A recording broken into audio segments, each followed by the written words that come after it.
सहनावतु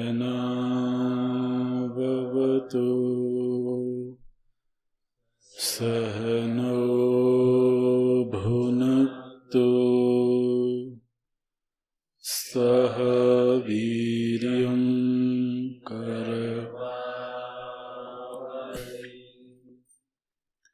तेजस्विनावधीतमस्तु मा विद्विषावहै।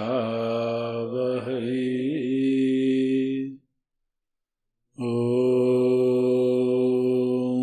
शान्तिः शान्तिः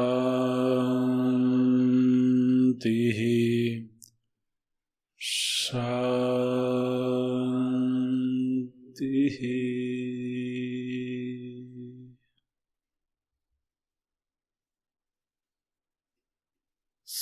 सदाशिवसमारम्भाम् शङ्कराचार्यमध्यमाम्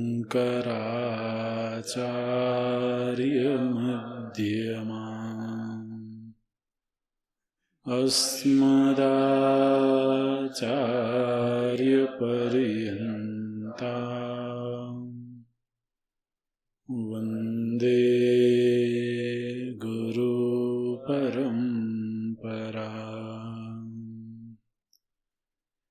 शङ्करं शङ्कराचार्यं केशवं बादरायणं सूत्रभाष्यकृतौ वन्दे भगवन्तौ पुनः पुनः भगवन्तौ पुनः पुनः। ध्यान श्लोकों को साथ में पाठ करेंगे। ॐ पार्थाय प्रतिबोधितां भगवता नारायणेन स्वयं व्यासेन कथितां पुराणमुनिना मध्ये महाभारतम् अद्वैतामृतवर्षिणीं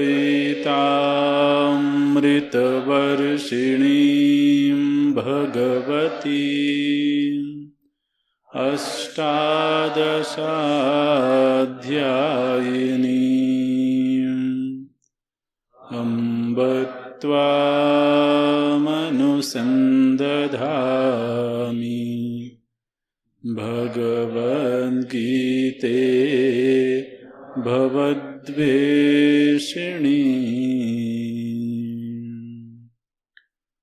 नमोऽस्तु ते व्यासविशालबुद्धे फुल्लारविन्दायतपत्रनेत्र येन त्वया भारततैलपूर्णः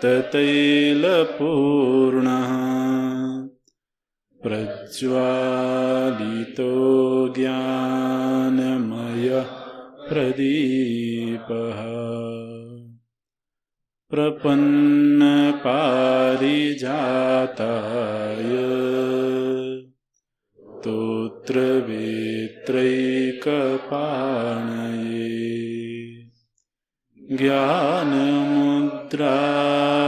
कृष्णाय गीतामृतदुहे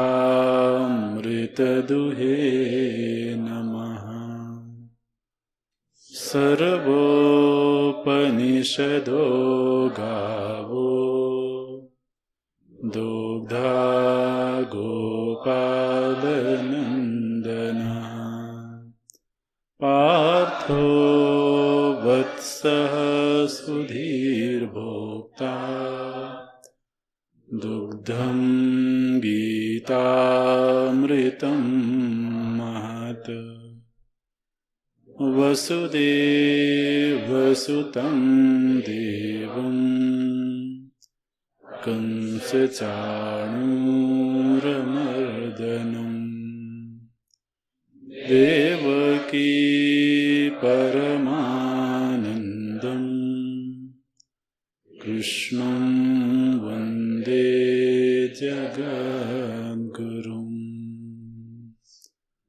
कृष्णं वन्दे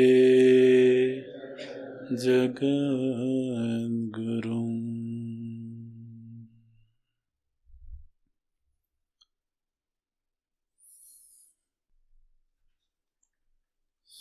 भाष्य का पाठ करेंगे, आप दोहराइएगा। ओम नारायणः परो व्यक्तात्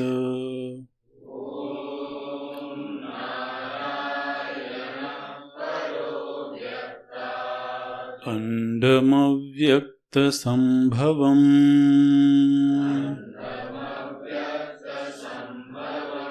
ओम नारायणः परो व्यक्तात्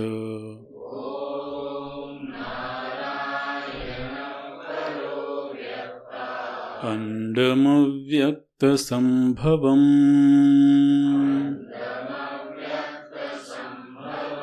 अण्डस्यान्तस्त्विमे लोकाः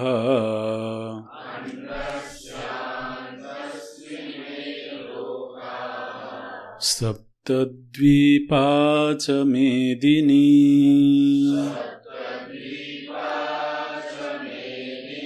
ओम नारायणः परो व्यक्तात्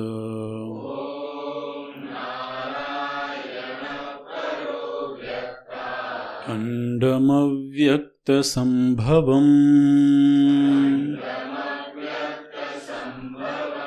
अण्डस्यान्तस्त्विमे लोकाः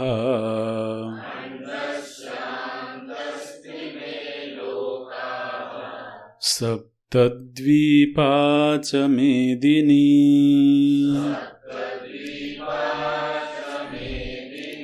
सप्तद्वीपा च मेदिनी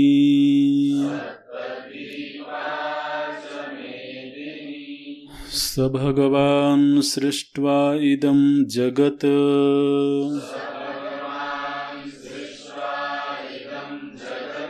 तस्य च स्थितिं चिकीर्षुः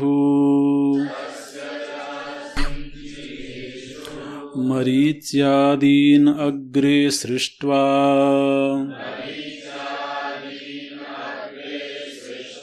प्रजापतीन्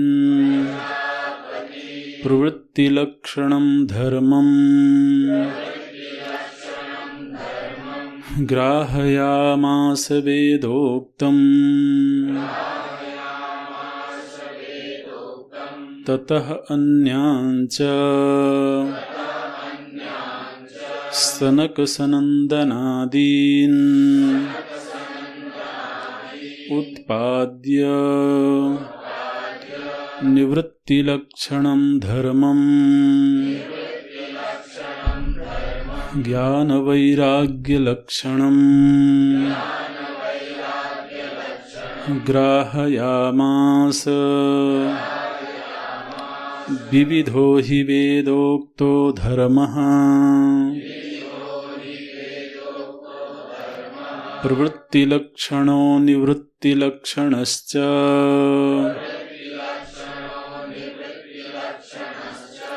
जगतः स्थितिकारणम् प्राणिनां साक्षात् अभ्युदय निःश्रेयस हेतुः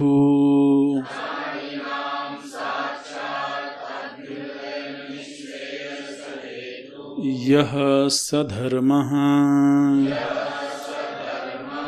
ब्राह्मणाद्यैः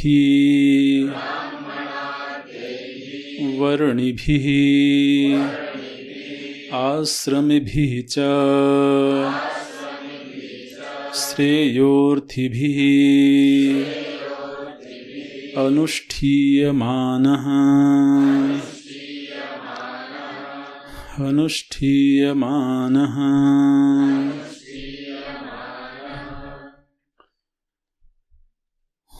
श्रीमद् भगवद गीता में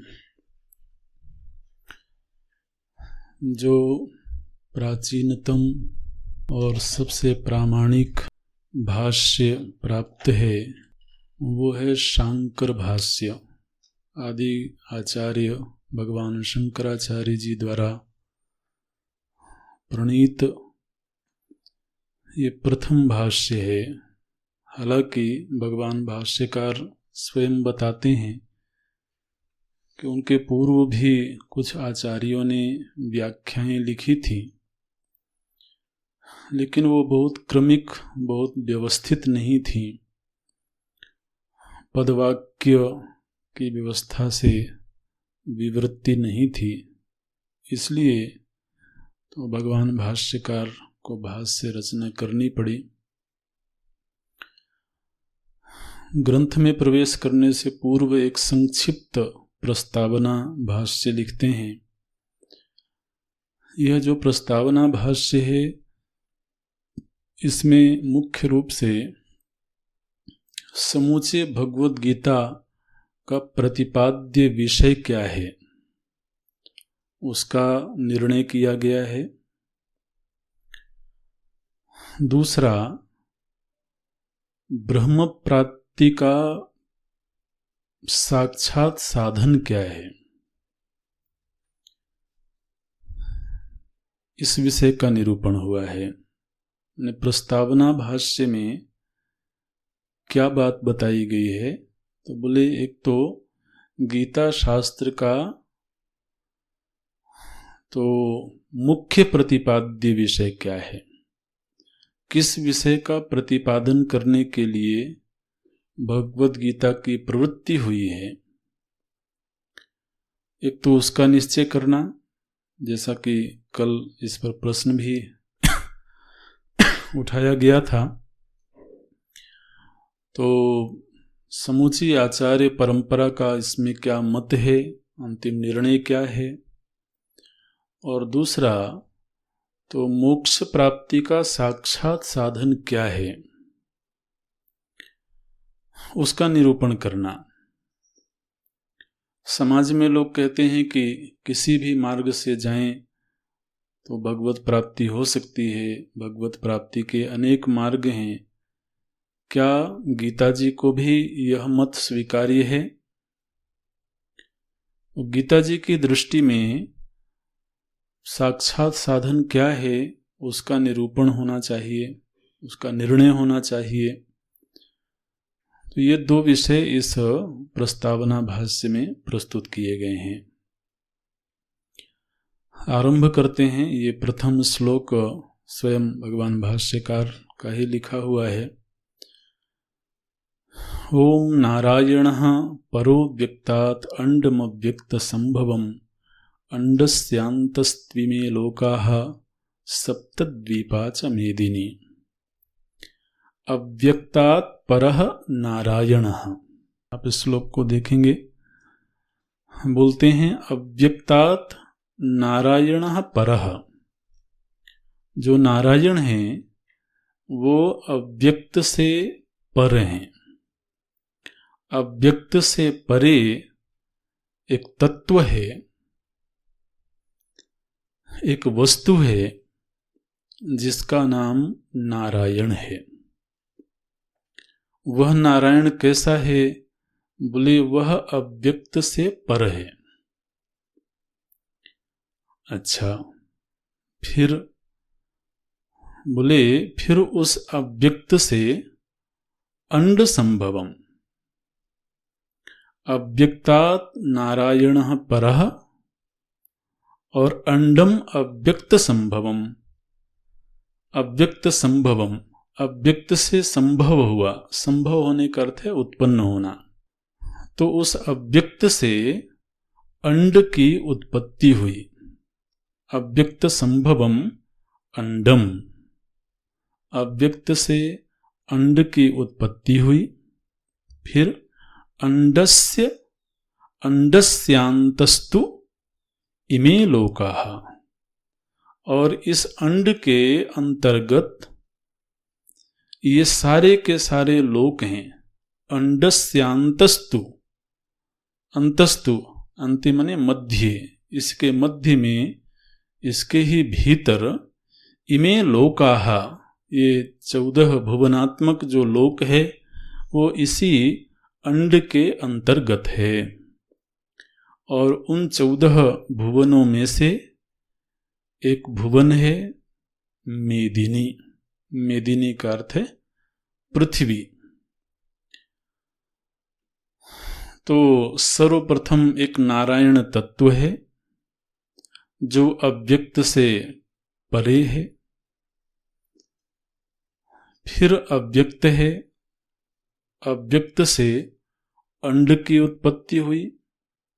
उस अंड में 14 भुवन हैं और उन 14 भुवनों में से एक भुवन है मेदिनी। और वह मेदिनी कैसी है? बोलते हैं सप्तद्वीपाच। यह जो पृथ्वी है यह 7 द्वीपों वाली है। सप्तद्वीपाच मेदिनी। तो ये देखिए भगवान भाष्यकार कहाँ से चर्चा आरंभ करते हैं। तो बिल्कुल जिस तरह से श्रुतियों में चर्चा आरंभ होती है, सदैव सौम्य इदमग्र आसीत, तो उसी शैली में भगवान अपनी चर्चा आरंभ करते हैं। बोले सर्वप्रथम साधक की दृष्टि नारायण पर जानी चाहिए। नारायणः परः, जो सबसे परम है, परम है माने जो सबसे सूक्ष्म है, जो सबसे ज्यादा व्यापक है, जो सर्वांतर है,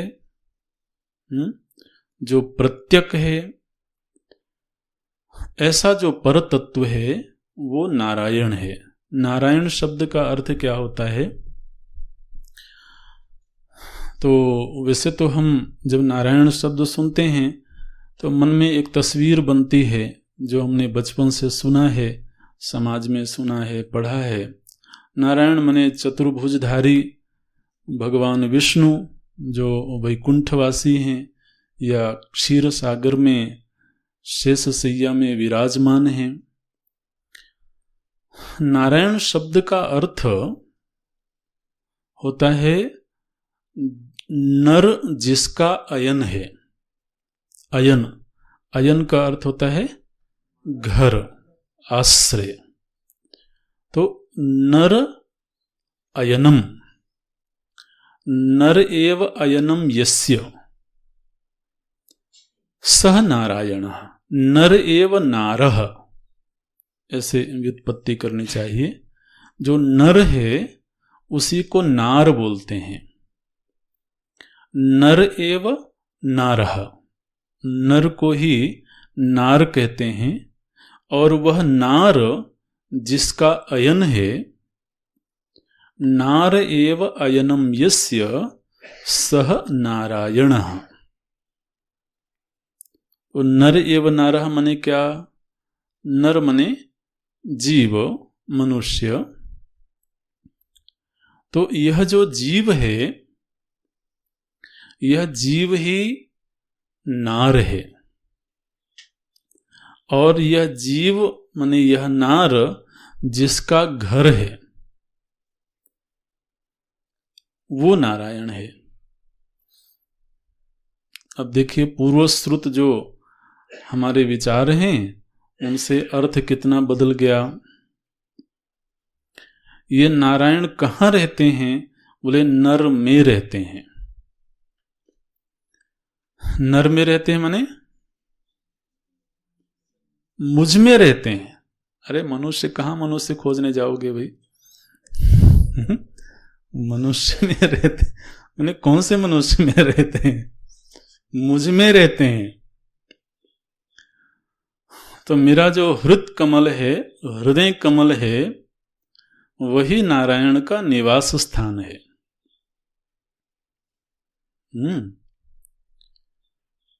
बिल्कुल। तो जो हृदय कमल है वही क्षीर सागर है, वही वैकुंठ है। यत्र कुंठा नास्ति सह वैकुंठा, जहां कुंठा नहीं है उसको वैकुंठ बोलते हैं। क्षीरवत, दुग्ध की भांति जो शुद्ध सत्व प्रधान अंतःकरण है वही क्षीर सागर है। क्षीर सागर माने दूध का समुद्र खोजो, अवश्य में वो दुग्ध का सागर है, लेकिन यहां तो महाराज अंतःकरण जो है ना, विशुद्ध सत्व प्रधान जो अंतःकरण है वही क्षीर सागर है। और उसी क्षीर सागर में जो शेष तत्व है, शेष बोलते हैं काल को, समय, वो जो शेष है अर्थात काल तत्व है, उसी को अपनी शैया बना करके भगवान विराजमान होते हैं। तो यह जो जीव का अंतःकरण है, गुहाहितम गह्वरेष्ठम, वही नारायण का अपना आश्रय स्थान है, निवास स्थान है। माने त्वम पद का जो लक्ष्यार्थ है उसको नारायण कहते हैं। त्वम पद का जो लक्ष्यार्थ है, जो वाच्यार्थ है वो तो भोक्ता है, जीव है, लेकिन जो लक्ष्यार्थ है वो नारायण है। और देखिए, पहले ही शब्द में सीधे तत्त्वमसि महावाक्य की व्याख्या आरंभ हो गई।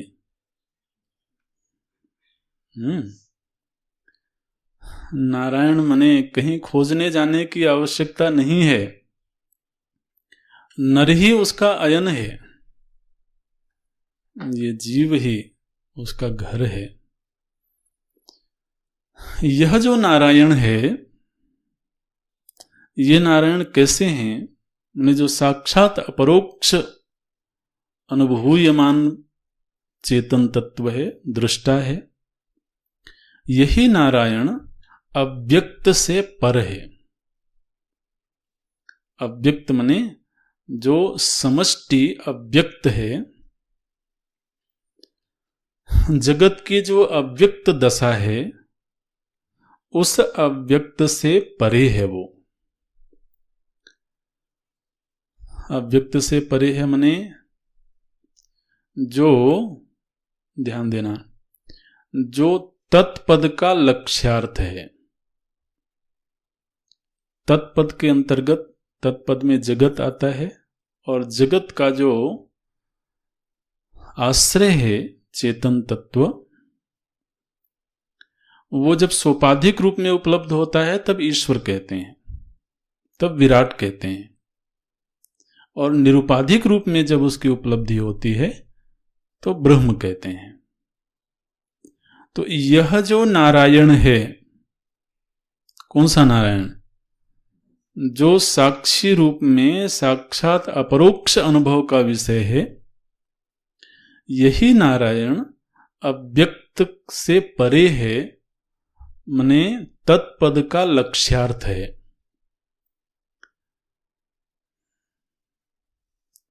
आप कहोगे कि आरंभ से इतनी गंभीर व्याख्या सुनो शुरू कर देंगे तो कैसे चलेगा? नहीं, अर्थ तो हमने बता दिया था, श्लोक का अर्थ तो हमने 2 वाक्य में बता दिया था। ठीक है ना, कि जो नारायण है वो अव्यक्त से पर है, अव्यक्त से अंड की सृष्टि हुई है, उस अंड में 14 भुवन है और उनमें से एक पृथ्वी है जो सप्तद्वीपा है। व्याख्या तो पूरी होगी, अगर इतने में संतोष है तो आगे बढ़ चलेंगे।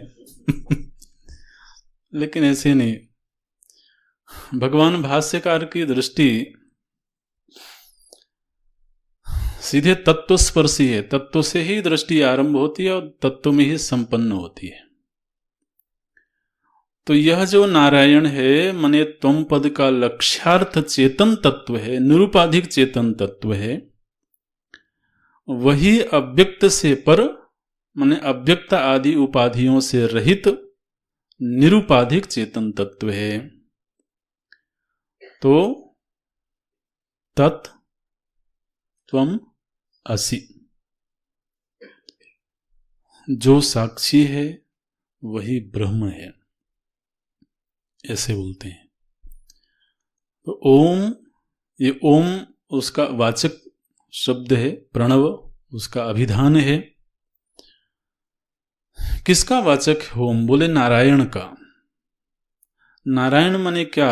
जो जीव का अपना आत्मा है, और वह जो मेरी आत्मा है वही इस जगत से परे जगत के अधिष्ठान के रूप में है।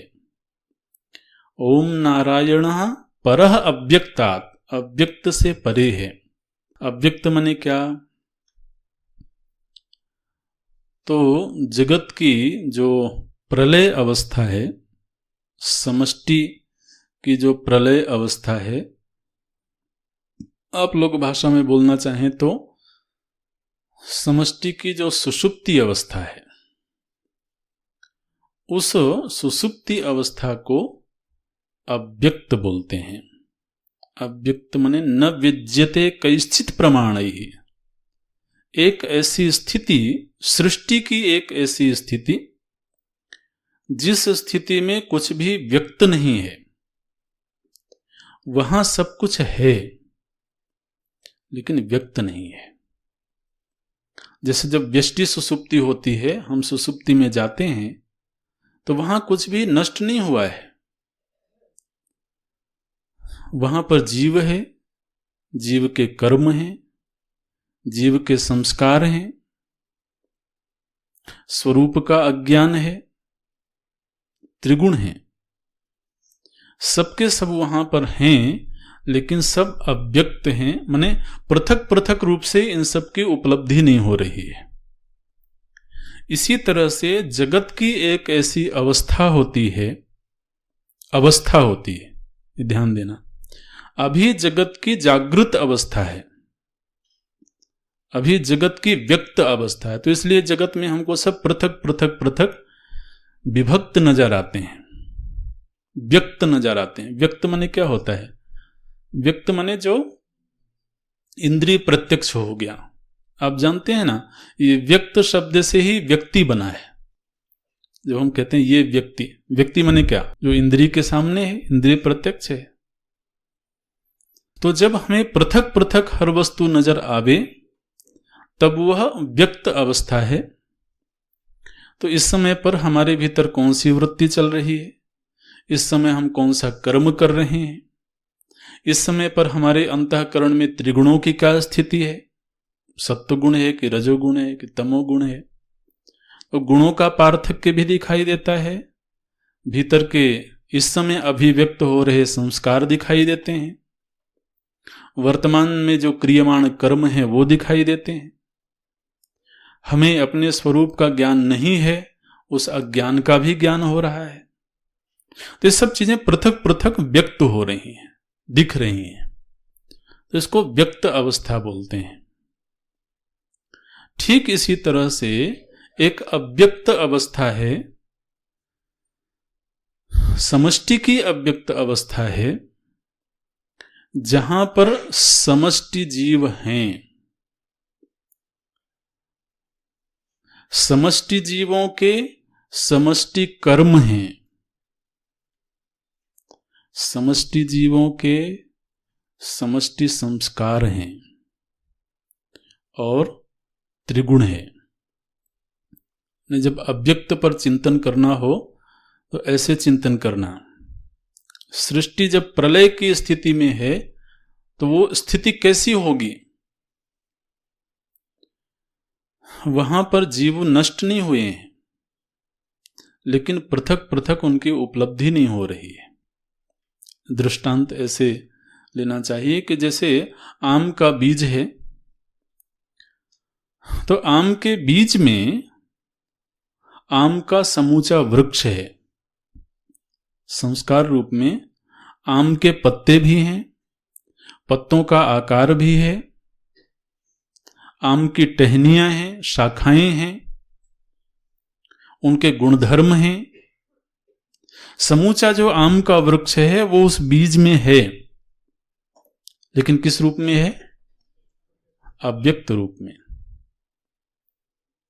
वहां पर महाराज शाखाएं भी हैं, लेकिन शाखा, पत्ते, जड़, ये सब वहां पृथक पृथक उपलब्ध नहीं हो रहे हैं। उपलब्ध नहीं हो रहे हैं इसका मतलब नहीं है ऐसा नहीं है, इसीलिए वो काल प्राप्त होकर के वहां से प्रकट होते हैं। इसी तरह से पूर्व कल्प के जितने भी जीव थे, उन जीवों के किए हुए कर्म थे, उन समष्टि जीवों के द्वारा संचित वासनाएं थीं, और त्रिगुण, कम से कम ये चार चीजें,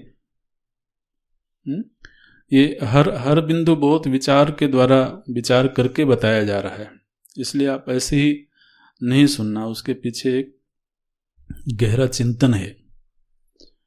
उस समष्टि जीव, जीवों के कर्म, उनकी वासनाएं और त्रिगुण, कम से कम ये चार चीजें वहां पर हैं, और उन सभी के मूल में सत्तत्व है।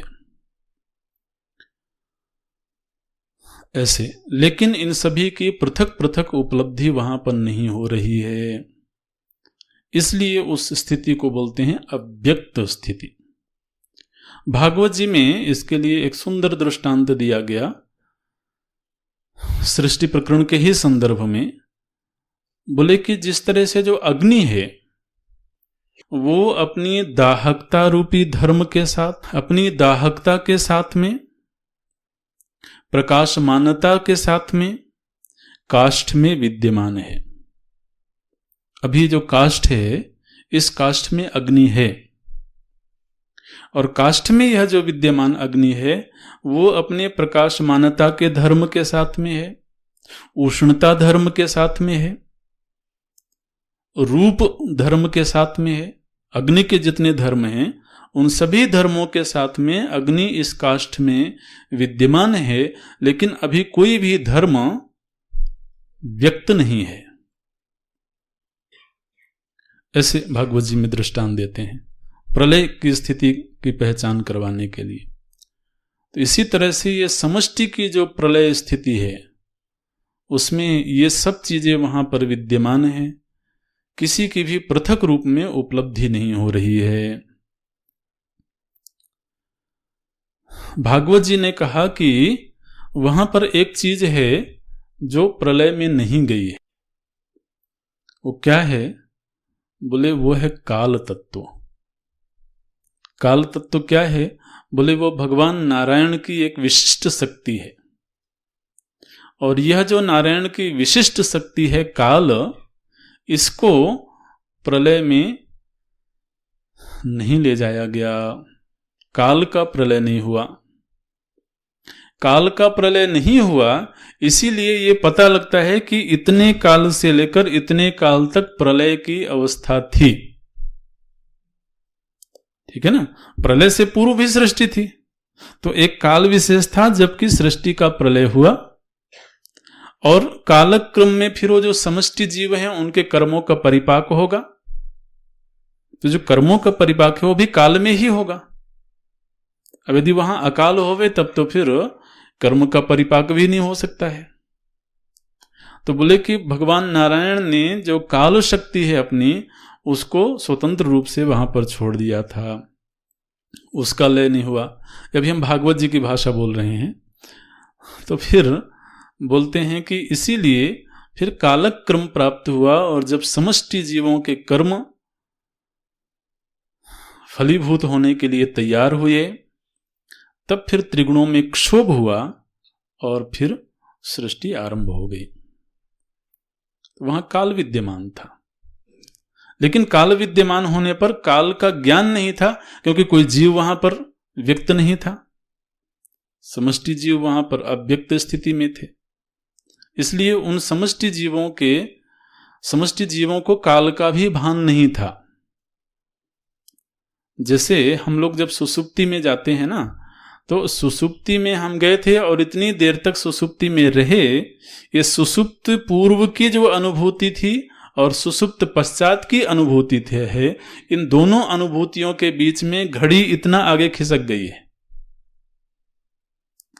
तो इतने घंटे तक मैं सुसुप्ति में था, इसका अनुमान होता है। ऐसे तो बोलते हैं कि यह जो अव्यक्त है, इस अव्यक्त से पर वह नारायण है। इसका मतलब है कि जो नारायण है, ना वो अव्यक्त है और ना ही हाँ जी व्यक्त है, क्योंकि अभी वहां कुछ व्यक्त हुआ ही नहीं है और वह अव्यक्त है नहीं। इसका मतलब है कि जो नारायण है वह व्यक्त और अव्यक्त दोनों से पर है, क्योंकि निषेध किस चीज का किया गया कि वह अव्यक्त नहीं है, अव्यक्त से पर है, और अव्यक्त दशा में कुछ भी व्यक्त नहीं है। तो जो व्यक्ति और अव्यक्ति, ये दोनों ही जगत की स्थितियां हैं, नारायण की नहीं। जिस समय हम कहते हैं कि अभी व्यक्ति है, माने अभी जगत व्यक्त हुआ है, तो ये व्यक्त दशा भी जगत की ही है, और जब अव्यक्त हुआ तो वो अव्यक्त दशा भी जगत की ही है। अब यदि व्यक्त के भीतर नारायण को खोजने की कोशिश करें तो कैसे मिलेगा, क्योंकि वो व्यक्त का हिस्सा ही नहीं है, और अव्यक्त के भीतर कोई खोज नहीं सकता है। क्योंकि वहां खोजने के लिए कोई उपलब्ध नहीं है। हम उम्मीद करते हैं कि आप समझ पा रहे होंगे। अगर आप उम्मीद में खरे नहीं उतरेंगे तो फिर हम सतह पर आ जाएंगे, फिर हम गंभीर में प्रवेश नहीं करेंगे। लेकिन प्रवेश तो कभी ना कभी तो प्रवेश होना चाहिए। तो जो कुछ भी व्यक्त जगत है, उसमें नारायण को खोजना नहीं, क्योंकि जो भी व्यक्त है वो जगत है। व्यक्त का जो दृष्टा है वो स्वयं व्यक्त का हिस्सा नहीं हो सकता है। व्यक्त का दृष्टा यदि व्यक्त का हिस्सा हो गया तो फिर उसका भी कोई और दृष्टा होगा, इसलिए उसको व्यक्त के दायरे में रखना ठीक नहीं है। जगत प्रकाश्य प्रकाशक रामो, जगत जो है वो प्रकाश से है। जग पेखन तुम देख निहारे, वो नारायण है। वो जो नारायण है जो व्यक्त और अव्यक्त से पर है, उसका ध्यान करना चाहिए। अब सृष्टि की व्यक्ति कैसे होती है, अभिव्यक्ति कैसे होती है। अभी व्यक्ति शब्द हम बोल रहे हैं तो व्यक्ति से आप किसी मनुष्य को मत लेना, व्यक्ति में ही अभी लग गया तो अभिव्यक्ति हो गई, ठीक है ना। तो जब अभिव्यक्ति बोलते हैं तो समझ में आता है कि अच्छा कुछ पैदा होने की बात हो रही, और जब व्यक्ति बोलते हैं तो बोले किसी आदमी की ओर संकेत करें। व्यक्ति माने व्यक्त होना। तो जो जगत की व्यक्ति है, जगत की अभिव्यक्ति है, वो कैसे हुई, बोले कि वह जो अव्यक्त दशा थी उस अव्यक्त दशा में ही क्षोभ हुआ, जो त्रिगुणों की साम्यावस्था थी, उस साम्यावस्था में क्षोभ हुआ। और क्षोभ का हेतु क्या था? समष्टि जीवों के परिपक्व हुए कर्म। तो समष्टि जीवों के जो परिपक्व कर्म थे, उन्होंने ही उस अव्यक्त दशा में हलचल मचा दी। तो वह जो त्रिगुणात्मक स्थिति थी, त्रिगुणों की साम्यावस्था थी, अब उस साम्यावस्था में हलचल मच गई। तो जब उस साम्यावस्था खंडित हो गई, तो उसमें से फिर जो प्रथम सृष्टि हुई वो है हिरण्यगर्भ। हिरण्यगर्भ को ही यहां पर कहा गया है अंड। तो अव्यक्तात् अव्यक्त से फिर क्या हुआ? बोले अंड की उत्पत्ति हुई, अर्थात हिरण्यगर्भ की उत्पत्ति हुई। चूंकि पैदा होने वाली समस्त चीजें वहीं पर सन्निहित थीं, वहीं पर छिपी हुई थीं। जैसे जब हम सुषुप्ति में गए तो सुषुप्ति पूर्व का हमारा जो ज्ञान था, सुषुप्ति पूर्व के जो हमारे संस्कार थे, जो हमारे कर्म थे, जो हमारी मान्यताएं थी, वो सब सुषुप्ति के गर्भ में छिपी हुई हैं। और इसीलिए पुनः जागने पर वो सारी स्मृतियां, वो सारे संस्कार तो प्रकट हो जाते हैं। तो चूंकि इस सृष्टि की जितनी भी दिव्य चीजें हैं, वो सब उसी गर्भ में छिपी हुई थी, इसलिए उस स्थिति को बोलते हैं हिरण्य गर्भ। हिरण्या नाम गर्भ। हिरण्य माने जो ब्राइट चीजें हैं, जो चमकने वाली, जो दिव्य चीजें हैं, ये सभी जहां पर सन्निहित हैं, जहां छिपी हुई हैं। गर्भ, गर्भ शब्द का अर्थ होता है जो किसी चीज को छिपा के रखता है, उसको गर्भ बोलते हैं। जैसे जो जीव है ना, जो शरीर है, वो जब तक अभी प्रकट रूप में नहीं दिख रहा है, तब तक बोलते हैं कभी ये गर्भस्थ है, गर्भ में है। अब आप ये मत कहना कि हम तो मशीन से देख लेते हैं। वो ठीक है, वो आपका कला कौशल है, लेकिन महाराज प्रभु जी ने तो छिपा के रखा हुआ है। उन्हें प्रभु जी चाहते हैं कि आप मत देखो, ठीक है ना। इसीलिए वो ऐसे जेर बनाते हैं महाराज, जिसमें वो लिपटा रहता है। इतने सुंदर ढंग से उसकी पैकिंग करके रखते हैं, छिपा के रखते हैं। और छिपे हुए ही महाराज वहां एक ऐसी अद्भुत सृष्टि की घटना घटती है। छोटा सा जल बिंदु वो इतने सारे आकार प्रकार में ढल जाता है। तो जब तक वो पूरी तरह से दर्शन के लिए तैयार नहीं हुआ है, तब तक उसको छिपे रहने दो। सृष्टिकर्ता तो ये चाहते हैं, इसलिए उसको छिपा के रख दिया। तो इसी तरह से ये जो सृष्टि है, इसमें जितनी भी दिव्य चीजें हैं, सब जहां छिप के रहती हैं और जरूरत पड़ने पर अभिव्यक्त होती जाती हैं, उस स्थिति को हिरण्य गर्भ बोलते हैं। चूंकि वहीं से सब उत्पन्न हुए हैं, वहीं से सब प्रकट हुए हैं, और आज भी प्रकट हो रहे हैं। आज किसी भी मनुष्य के पास में ऐश्वर्य है, यश है, धन है, वैराग्य है, मोक्ष है, धर्म है, वो सब उसी गर्भ से प्रकट होते हैं। यही दिव्य चीजें हैं, और क्या है। ये कंकर पत्थर थोड़ा कोई दिव्य चीजें हैं जी।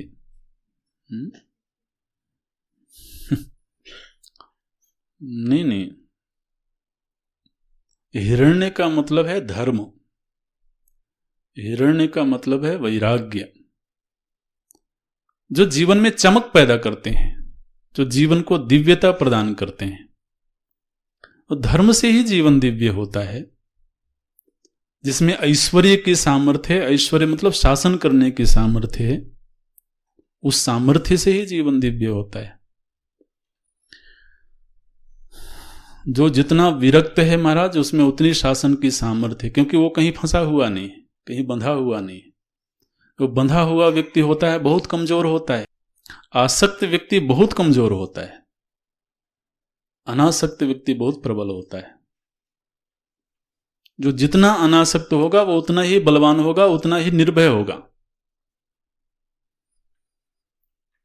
तो नारद जी को तो जंगल में पकड़ लिया। किसने पकड़ लिया? रत्नाकर ने पकड़ लिया। नारद जी ने कहा कोई बात नहीं, ठीक है, पकड़ लो, भोजन का समय होगा तो तुम्हें ही भिक्षा देनी पड़ेगी। मुझसे मिलने से तो कुछ भी रहा, उल्टा तुम्हारा ही जाएगा जो जाएगा।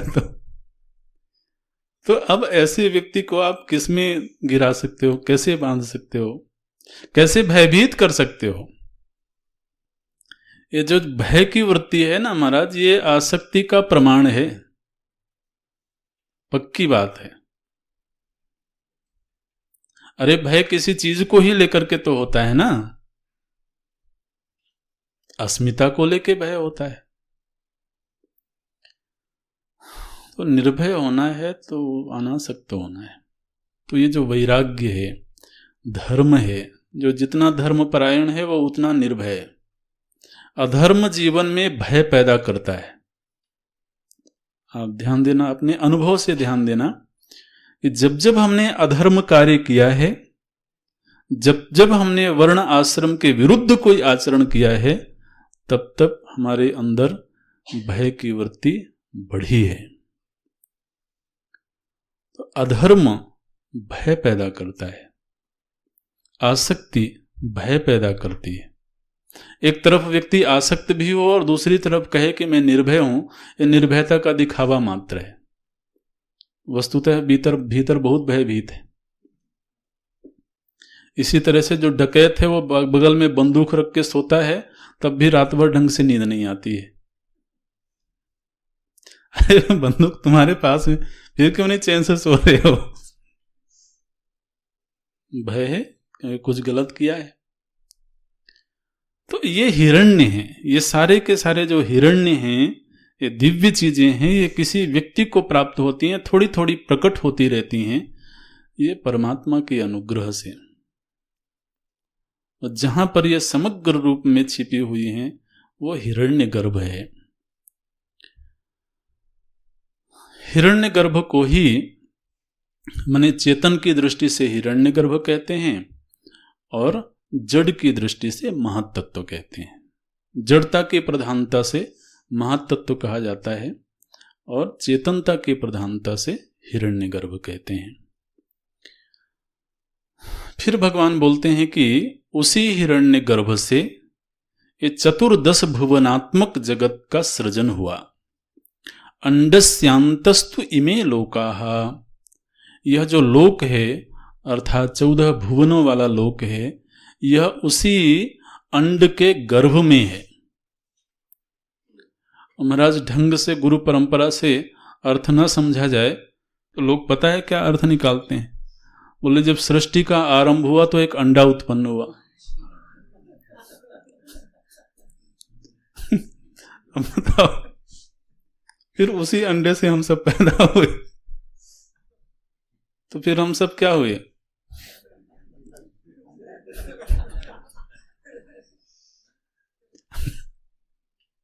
अंडाज जायते इति अंडजा। तो ऐसे अर्थ का अनर्थ करते हैं लोग। ऐसे नहीं, हिरण्यगर्भ, चूंकि उस दशा में भी, हिरण्यगर्भ दशा में जब यह सृष्टि है तब भी वहां कुछ अभी प्रकट नहीं हुआ है। स्थूल रूप में जैसे अभी सब चीजें दिख रही हैं उस तरह से वहां प्रकट नहीं हुआ है, लेकिन अब वो जगत की अव्यक्त दशा भी नहीं है। जिस तरह से अंडा होता है तो उसमें पक्षी छिपा हुआ है, लेकिन पक्षी पैदा हो गया है, अभी बाहर दिख नहीं रहा है, तो इसलिए उसको अंडा बोलते हैं। तो लेकिन यहां पर जो हिरण्य गर्भ है, उस हिरण्य गर्भ से ही ये समूची सृष्टि पैदा हुई, और बोलते हैं कि अभी भी उस हिरण्य गर्भ में ही ये समूची सृष्टि है। इसका मतलब क्या है कि अभी ये समूचा जगत उस हिरण्य गर्भ के गर्भ में ही है। ठीक है ना, क्या बोलते हैं, अंडस्यांतस्तु इमे लोकाः, और इतना बड़ा लोक है, इतना बड़ा जगत है, इस जगत में एक पृथ्वी नाम का पिंड है। इस पृथ्वी नाम के पिंड में अनेक जीवों की योनियां हैं, और उन अनेक जीवों की योनियों में से एक है मनुष्य योनि। ठीक है, तो यहां पर केवल पृथ्वी बताना कोई तात्पर्य नहीं है। एक पृथ्वी है जो सप्त द्वीपा है, ऐसे 7 द्वीपों वाली पृथ्वी है, शास्त्रों में इसी तरह से वर्णन आता है। तो 7 द्वीपों वाली यह पृथ्वी है, और इस पृथ्वी में एक मनुष्य योनि है जिसको कर्म का अधिकार प्राप्त है। और ये जितना ज्ञान विज्ञान है ये इसी मनुष्य की संपदा है। अब ये जो भी हम विचार कर रहे हैं ना, ये विचार कोई पशु पक्षी थोड़ी करते हैं। ये विचार भी, ये ज्ञान भी हमारी आपकी ही धरोहर है। तो इसलिए सप्तद्वीपा च मेदिनी, इस मेदिनी में जो प्रधान जीव है, प्रधान योनि है, वो मनुष्य योनि है। इसको मर्त्यलोक भी बोलते हैं। तो मर्त्यलोक का मतलब होता है कि यहां पर मृत्यु की घटना प्रत्यक्ष है, दिखाई देती है। ऐसा नहीं है कि किसी लोक में जीव मरते नहीं है, मरते तो हर जगह हैं, लेकिन यहां पर इसी को मर्त्यलोक क्यों बोलते हैं? क्योंकि इस जगत का वैशिष्ट्य यह है कि यहां पर मृत्यु की घटना हमको दिखाई देती है, वृद्धावस्था की घटना हमको दिखाई देती है। हम देखते हैं कि एक शरीरधारी है जो अब वृद्ध हो गए, तो उनको देख करके अनुमान होता है कि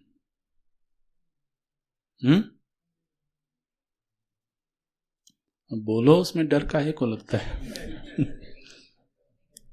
मैं भी शरीरधारी हूं, तो शरीर की क्या बोल रहे थे, अपक्षीयते, अभी आप लोग व्याख्या कर रहे थे, तो अपक्षीयते स्थिति भी आएगी।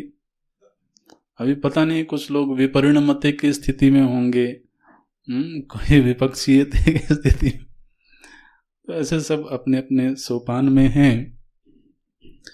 तो यहां पर और फिर एक दिन आता है जब ये शरीरधारी, तो शरीर ही रह गया, शरीरधारी पता नहीं कहां गायब हो गया।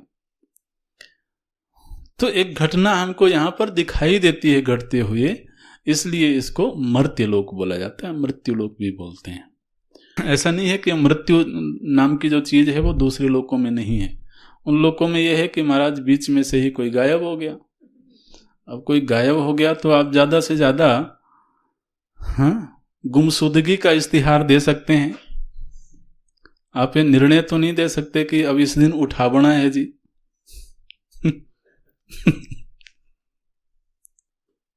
ऐसे तो ये मर्त्यलोक है। इस मर्त्यलोक में एक मनुष्य है, जिस मनुष्य के पास में धर्म का अधिकार है, कर्म का अधिकार है, ऐसी ये पृथ्वी है। तो अव्यक्त से लेकर के और अव्यक्त से पर जो नारायण है, उस नारायण से लेकर के मनुष्य देह तक पूरी एक व्यापक दृष्टि तो साधक के सामने आनी चाहिए इस श्लोक के माध्यम से। ओम नारायण परो व्यक्तात् अंडम अव्यक्त संभवम अंडस्यांतस्तु इमे लोकाः सप्तद्वीपा च मेदिनी। अब यह जो मनुष्य योनि है, मनुष्य लोक है, इसी को धर्म का अधिकार है, धर्म के संरक्षण की स्वातंत्रता है। माने देखिए, मनुष्य को ही कर्म का अधिकार है, ऐसा क्यों कहा जाता है? हालांकि इस पर हम लोगों ने पहले चर्चा की है। तो मनुष्य के पास में कर्तुम अकर्तुम अन्यथा कर्तुम ये स्वतंत्रता है। माने मनुष्य परम विरक्त हो सकता है और मनुष्य बड़े से बड़ा कामी हो सकता है।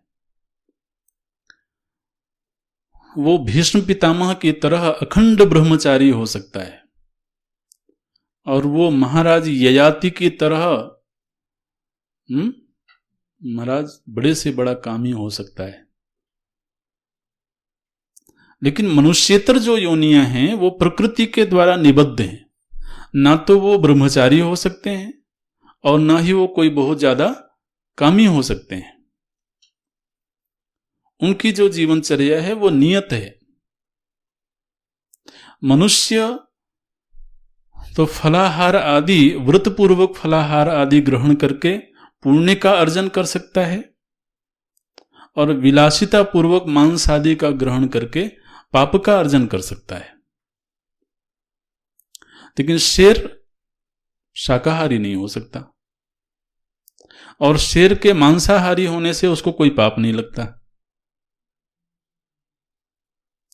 गाय मांसाहारी नहीं हो सकती और गाय के शाकाहारी होने से उसको कोई पुण्य नहीं मिलता। ठीक है ना। मछली गंगा जी में 24 घंटे रहे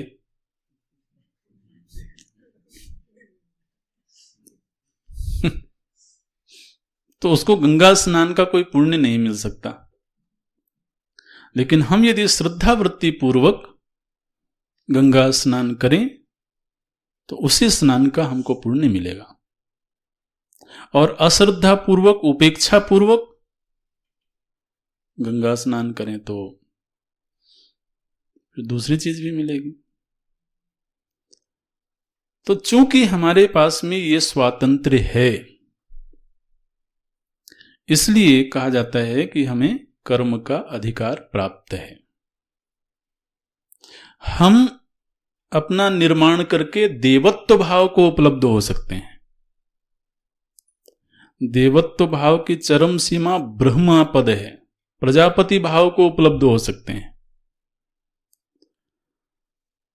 और हम स्थाणु भाव को उपलब्ध हो सकते हैं, पेड़ बन सकते हैं। ये स्वतंत्र है और ये स्वातंत्र्य केवल मरण के उपरांत प्राप्त होता है ऐसा नहीं, बल्कि मनुष्य शरीर में रहते हुए ही ये स्थितियां दिखाई देती हैं। कोई मनुष्य महाराज अपने ही दुष्कर्मों की वजह से ऐसा जड़ बुद्धि हो जाता है कि जैसे लगता है कि वृक्षवत है, स्थाणुवत। योनि मन्ये प्रपद्यन्ते, कुछ लोग तो योनि को प्राप्त होते हैं और कुछ स्थाणुम अन्येनो संयाति, कुछ लोग स्थाणु भाव को प्राप्त हो जाते हैं। तो स्थाणुवत वो व्यक्ति हो जाता है, जड़वत हो जाता है। और इसी जीवन में देखा जाता है कोई व्यक्ति बिल्कुल आलसी था, प्रमादी था, लेकिन उसने अपना निर्माण किया, अपना संस्कार किया और एक समय आता है जब वो व्यक्ति प्रकाशमान हो जाता है, लोगों का मार्गदर्शक बन जाता है, लोगों के ऊपर शासन करने लगता है। तो हमारे पास में यह स्वातंत्र्य है, अन्य किसी भी प्राणी के पास यह स्वातंत्र्य नहीं है। तो इसलिए मनुष्य को एक तरह से सृष्टिकर्ता ने धर्म के संरक्षण की जिम्मेदारी दी। अब भगवान भाष्यकार क्या बोलते हैं, स भगवान। अब गद्य में वो लेखन आरंभ करते हैं, बोले स भगवान। कौन भगवान? अब स जो है सर्वनाम आया, सर्वनाम उसके लिए आता है जिसका विवरण पहले हो चुका है। वह जो भगवान है, वह भगवान माने कौन भगवान?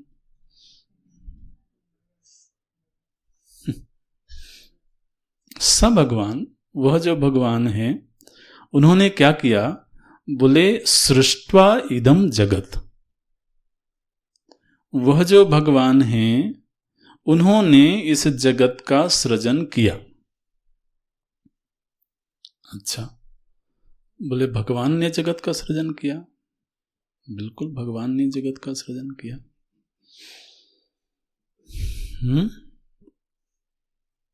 बोलते हैं स भगवान सृष्ट्वा इदम जगत।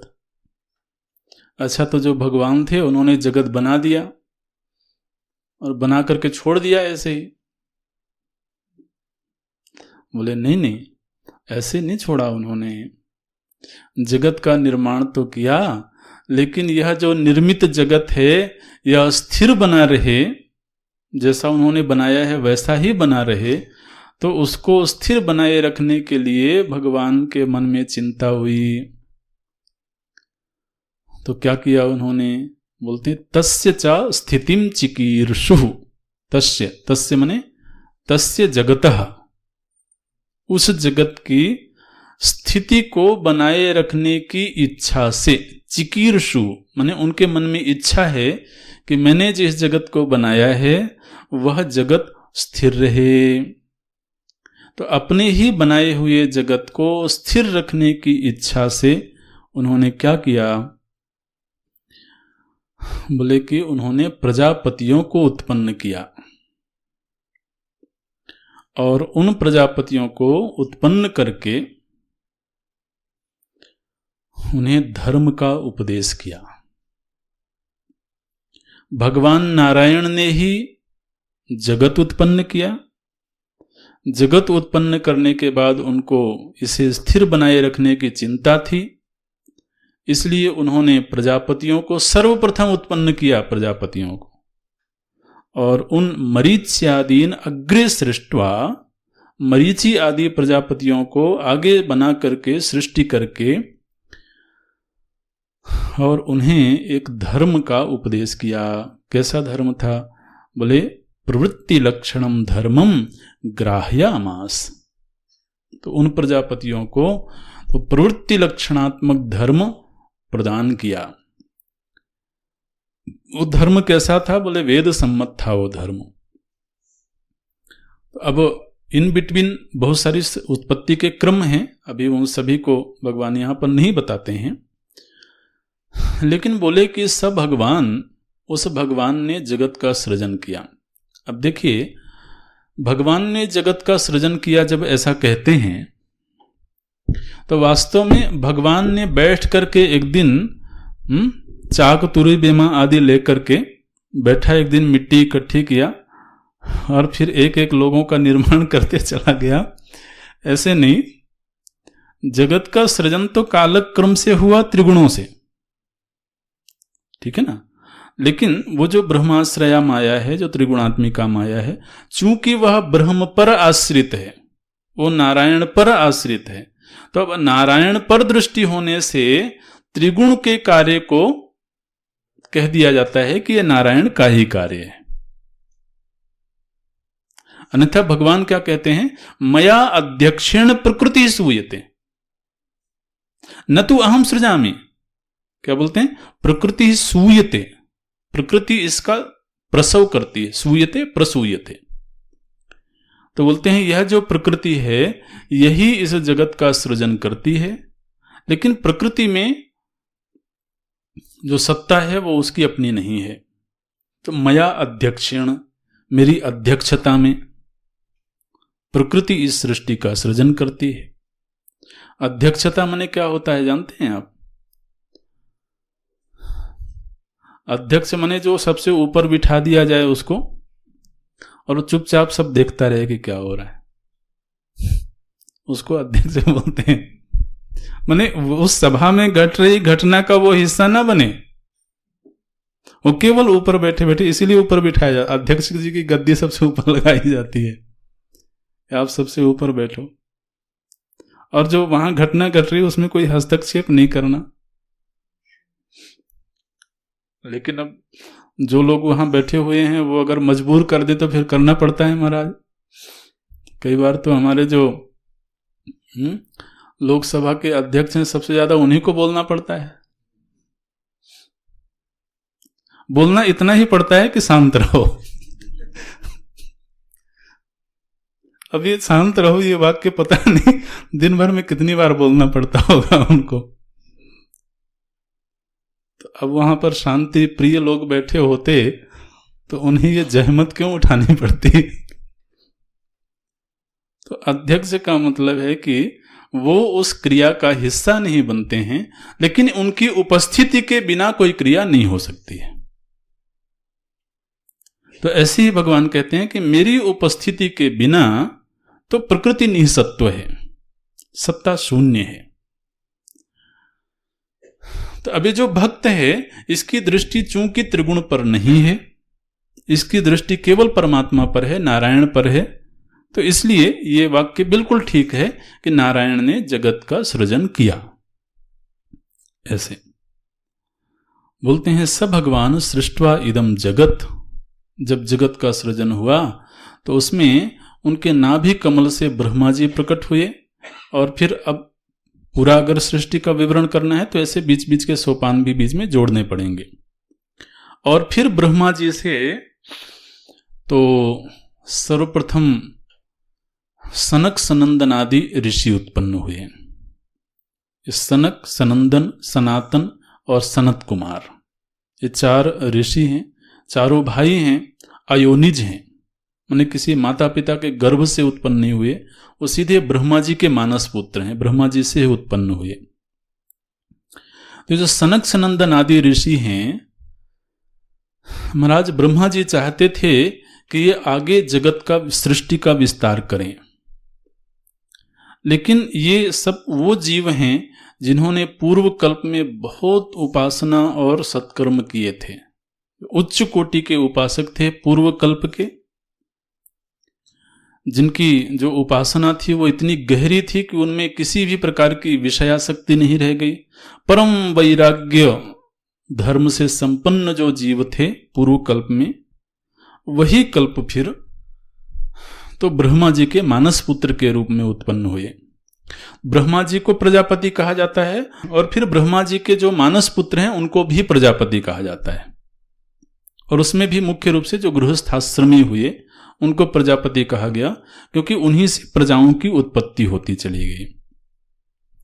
तो सबसे पहले जब ब्रह्मा जी से ये सनक सनंदन आदि पुत्र उत्पन्न हुए तो ब्रह्मा जी ने कहा कि भाई देखो, मेरे ऊपर एक बड़ी जिम्मेदारी है, मुझको सृष्टि का विस्तार करना है, भगवान नारायण ने मुझे ये दायित्व दिया है। लेकिन महाराज ये चारों के चारों परम विरक्त थे। इन्होंने कह दिया कि हम तो कोई सृष्टि नहीं करने वाले हैं। ब्रह्मा जी को थोड़ा गुस्सा भी आया, बताओ कैसे नकारा पुत्र उत्पन्न हुए। मेरी कोई बात ही नहीं मानते।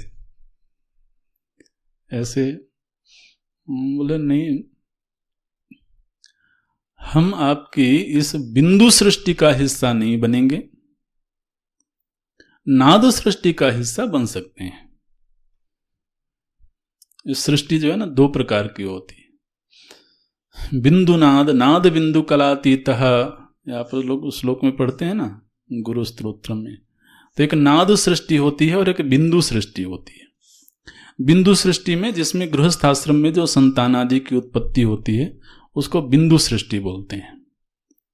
नाद सृष्टि वो है जिसमें शिष्य उत्पन्न होते हैं, शिष्य प्रशिष्य, इस तरह से जो विद्या की परंपरा का निर्वाह करते हैं उनको नाद सृष्टि बोलते हैं। इसीलिए गुरु को पिता कहा जाता है। तो उस पिता के द्वारा ही जो ब्रह्मचारी हैं, जो विद्या की सेवा करने वाले लोग हैं, उनके भीतर जो साधक उत्पन्न होता है वो नाद सृष्टि है। नाद माने वाणी से, शब्द से जो सृष्टि हुई। तो उन्होंने कहा कि पिताजी हम तो कोई गृहस्थाश्रमी होने वाले नहीं हैं और हम तो परम वैराग्य के धनी हैं, हमको सृष्टि से कोई वास्ता नहीं है। ब्रह्मा जी ने कहा चलो भाई कोई बात नहीं। फिर दोबारा उन्होंने मानव सृष्टि करी, उसमें से 10 संतान उत्पन्न हुई। तो उन 10 को फिर प्रजापति कहा गया। उन 10 में से एक थे नारद जी। तो नारद जी ने भी महाराज तो अपने बड़े भाइयों का ही अनुगमन किया। जो सनक सनंदन आदि थे या नारद जी के पहले उत्पन्न हुए थे, इसलिए सनक सनंदन आदि नारद जी के ज्येष्ठ भ्राता हैं। लेकिन वो हमेशा उनकी जो अवस्था है वो 5 वर्ष की ही होती है। सनक सनंदन आदि जो चारों भाई हैं, चारों महाराज एक साथ रहते हैं, दिगंबर रहते हैं, और 5 वर्ष से ज्यादा उनकी उम्र बढ़ती नहीं है, 5 वर्ष के ही रहते हैं। वो परम विरक्त हैं, ब्रह्म विद्या के परम आचार्य हैं। तो फिर जब 10 संतानें उत्पन्न हुई, उन 10 में से एक नारद जी थे। उन 10 को ब्रह्मा जी ने उपदेश किया कि आप लोगों को सृष्टि का विस्तार करना है। उन्हीं में तो अत्रि हैं, वशिष्ठ हैं, पुलह हैं, क्रतु हैं, पुलस्त्य हैं, मरीचि हैं, ये सब 9 प्रजापति इनको कहा गया। ये फिर आगे चल के गृहस्थाश्रमी हुए और फिर इन्हीं से सृष्टि का विस्तार होता चला गया, प्रजा का विस्तार होता चला गया। इसीलिए इन ऋषियों से जो संतानें उत्पन्न होती चली गईं, फिर जिस ऋषि जो संतान उत्पन्न हुई उन्हीं के नाम पर फिर गोत्र का नाम पड़ गया। जो गोत्र बोलते हैं, वशिष्ठ गोत्र। ऐसे जो वशिष्ठ जी के द्वारा जो संतान परंपरा चली वो सब वशिष्ठ गोत्री कहलाए। इस तरह से तो ये जो सृजन हुआ, इसमें से फिर भगवान नारायण ने ही, माने अब सृष्टि का क्रम ऐसा है कि जब भगवान नारायण के नाभि कमल से, तो वो जो नाभि कमल में जो वो नाल उत्पन्न हुई, तो उस नाल में भागवत जी में से वर्णन आता है कि उस नाल में परमात्मा स्वयं प्रविष्ट हुए। जिन परमात्मा से वो नाभि कमल प्रकट हुआ, वो परमात्मा स्वयं उस नाल में प्रविष्ट हुए और ब्रह्मा जी के रूप में प्रकट हो गए। तो ब्रह्मा जी के रूप में भी वास्तव में भगवान नारायण ही हैं। ऐसे तो फिर बोलते हैं कि उन्होंने अपने आगे की संतानों को धर्म का उपदेश किया, क्योंकि ब्रह्मा जी ने जब ध्यान किया तो ध्यान में पूरी वेद राशि उनके चित्त में प्रकट हो गई, और वह जो वेद राशि थी उसमें धर्म की 2 परिभाषाएं थी। एक प्रवृत्ति लक्षणात्मक धर्म था, एक निवृत्ति लक्षणात्मक धर्म था। तो उसमें से जो प्रवृत्ति लक्षणात्मक धर्म है उसका उपदेश तो ब्रह्मा जी ने किया मरीचि आदि 9 ऋषियों को, और जो निवृत्ति लक्षणात्मक धर्म था उसका उपदेश किया सनक सनंदन आदि ऋषियों को। तो देखिए क्या बोलते हैं, स भगवान सृष्ट्वा इदम जगत तस्य च स्थितिम चिकीर्षुः मरीच्यादीन अग्रे सृष्ट्वा प्रजापतीन। ये जो प्रजापति आदि हैं इनका सृजन करके फिर इनको प्रवृत्ति लक्षणम धर्मम ग्राह्यामास, इनको प्रवृत्ति लक्षणात्मक धर्म का उपदेश किया। वह धर्म तो वैदिक धर्म था, इसलिए महाराज हमारे इस धर्म को वैदिक सनातन धर्म कहा जाता है। जो मुख्य नाम है, ये हिंदू शब्द तो बीच में प्रचलित हो गया, अन्यथा इस धर्म का मुख्य नाम है सनातन धर्म, वैदिक सनातन धर्म, जिसका आरंभ स्वयं भगवान नारायण से होता है। और स्वयं भगवान नारायण से मतलब सृष्टि के आरंभ से, ऐसे इसलिए इसको सनातन धर्म बोलते हैं। और वास्तव में वहां से भी ये उत्पन्न हुआ ऐसा नहीं, पूर्व कल्प में भी वो धर्म था, अव्यक्त स्थिति में था, तो फिर नारायण के माध्यम से ब्रह्मा जी, और फिर ब्रह्मा जी के माध्यम से अन्य प्रजापतियों के सामने वो व्यक्त हुआ, प्रकट हुआ। ऐसे तो ग्राह्यामास वेदोक्तम ततः अन्यांच, और जो दूसरी संतानें उत्पन्न हुई थी वो कौन थी, सनक सनंदनादीन उत्पाद्य, सनक सनंदनादि ऋषियों को उत्पन्न करके उनको निवृत्ति लक्षणम धर्मम ग्राह्यामास, उनको निवृत्ति लक्षणात्मक धर्म का उपदेश किया। किसने उपदेश किया, स भगवान, उसी भगवान नारायण ने उनको निवृत्ति लक्षणात्मक धर्म का उपदेश किया। वह जो निवृत्ति लक्षणात्मक धर्म था उसकी विशेषता क्या है, बोले ज्ञान वैराग्य लक्षणम, ज्ञान और वैराग्य लक्षणों से संपन्न जो निवृत्ति परक धर्म था उसका उपदेश तो उनको सनक सनंदन आदि को किया गया। इस तरह से धर्म की दो धाराएं चल पड़ी, एक प्रवृत्ति लक्षणात्मक धारा, एक निवृत्ति लक्षणात्मक धारा। धर्म की ये दोनों ही धाराएं वस्तुतः वैदिक हैं, यानी वेद से ही प्रकट हुई हैं, लेकिन उनके प्रवाह की एक परंपरा होनी चाहिए, एक संतान परंपरा होनी चाहिए। तो इस तरह से आज भी धर्म का प्रवाह इस रूप में भी हो रहा है, होना चाहिए। कुछ प्रवृत्ति लक्षणात्मक धर्म का प्रवाह हो, जो गृहस्थाश्रमी है वो उस धर्म का विस्तार करें आगे से आगे, और निवृत्ति लक्षणात्मक धर्म का विस्तार हो। कुछ लोग संन्यास परंपरा का अनुसरण करते हुए उस धर्म का प्रवाह बनाए रखें। इसलिए महाराज दुनिया के विषय में हमको आपको बहुत ज्यादा चिंता करने की जरूरत नहीं है। कभी कभी लोग कहते हैं कि यदि सभी लोग सन्यासी हो जाएंगे तो क्या होगा। अरे भैया, भगवान को अपने जगत की बड़ी चिंता है, जिन्होंने बनाया उनको स्वयं ही चिंता है कि हमारी ये जो परंपरा है इसका प्रवाह, इसलिए शुरू से ही उन्होंने व्यवस्था कर दी थी, दोनों तरह के सृजन पहले ही कर दिए थे। इसलिए आप इसी चिंता मत करना कि सभी लोग सन्यासी हो जाएंगे, कोई नहीं होने वाले हैं। अब आप देखिए ना, आरंभ में ही जो सृजन हुआ तो उसमें सन्यासी कितने थे और गृहस्थ आश्रमी। तो इसलिए ये रेशियो बना रहेगा, आपको कोई चिंता करने की जरूरत नहीं।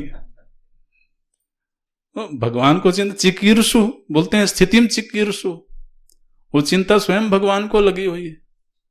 इसलिए वो जिसने घर बनाया है वही महाराज चिंता कर रहा है। घर में रहने वाले तो आते हैं, रह के चले जाते हैं, हो सकता है कुछ तोड़ फोड़ ही कर दें,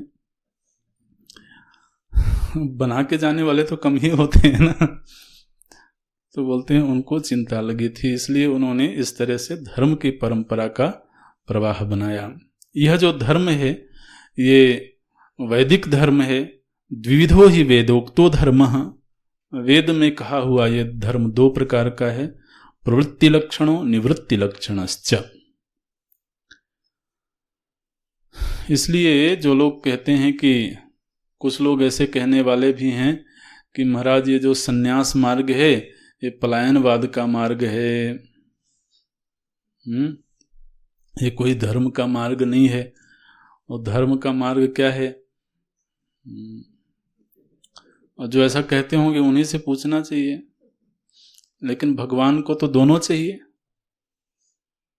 दुनिया को स्थिर बनाए रखने के लिए दोनों चाहिए, गृहस्थ भी चाहिए और सन्यास भी चाहिए, प्रवृत्ति लक्षणात्मक धर्म भी चाहिए और निवृत्ति लक्षणात्मक धर्म भी चाहिए। जगतः स्थितिम चिकीर्षु, जगत की स्थिति को बनाए रखने के लिए।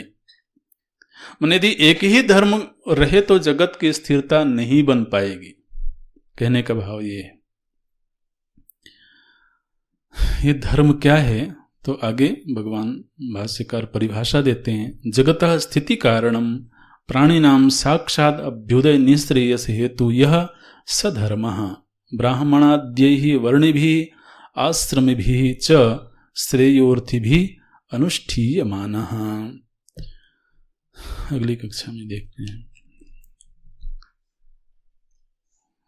ओम पूर्णमदः पूर्णमिदं पूर्णात् पूर्णमुदच्यते पूर्णस्य पूर्णमादाय पूर्णमेवावशिष्यते।